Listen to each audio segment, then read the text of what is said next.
నమస్తే, welcome to I news. నేను హిమ. పశ్చిమాసియా యుద్ధం వల్ల మూడు చమురు ధరలు మండుతూ ఉండడంతో కేంద్ర ప్రభుత్వం అప్రమత్తమైంది. పెట్రోల్ తర్వాత ఇప్పుడు డీజిల్లో కూడా ఎథనాల్ ను కలిపే దిశగా అడుగులు వేస్తోంది. దేశ ఇంధన భద్రత కోసం భారత్ సిద్ధం చేసిన ఆ మాస్టర్ ప్లాన్ ఏంటి? సామాన్యుడికి దీనివల్ల కలిగే లాభాలేంటి? ఆ పూర్తి వివరాలు ఈ వీడియోలో చూద్దాం. పశ్చిమాసియాలో ముదురుతున్న ఉద్రిక్తతలు ప్రపంచ దేశాలను చమురు సంక్షోభం వైపు నెడుతూ ఉన్నాయి. ముఖ్యంగా భారత్ వంటి చమురు దిగుమతులపై ఎక్కువగా ఆధారపడే దేశాలకు ఇది పెద్ద తలనొప్పిగా మారింది. నేపథ్యంలోనే ప్రత్యామ్నాయ ఇంధన వనరుల వైపు భారత్ తన దృష్టిని వేగంగా మళ్లిస్తోంది. ఇప్పటి వరకు మనం పెట్రోల్లో ఎథనాల్ ను కలపడం గురించి విన్నాం, కానీ ఇప్పుడు ఏకంగా డీజిల్లో కూడా ఎథనాల్ ను కలిపే అంశాన్ని భారత విధానకర్తలు తీవ్రంగా పరిశీలిస్తూ ఉన్నారు.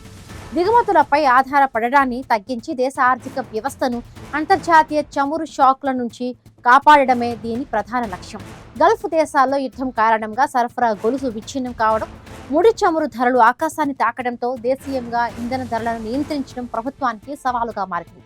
అందుకే స్వదేశీయంగా తయారయ్యే ఎథనాల్ ను డీజిల్లో కలపడం ద్వారా ఇంధన భద్రతను పటిష్టం చేయాలని చూస్తూ ఉన్నారు.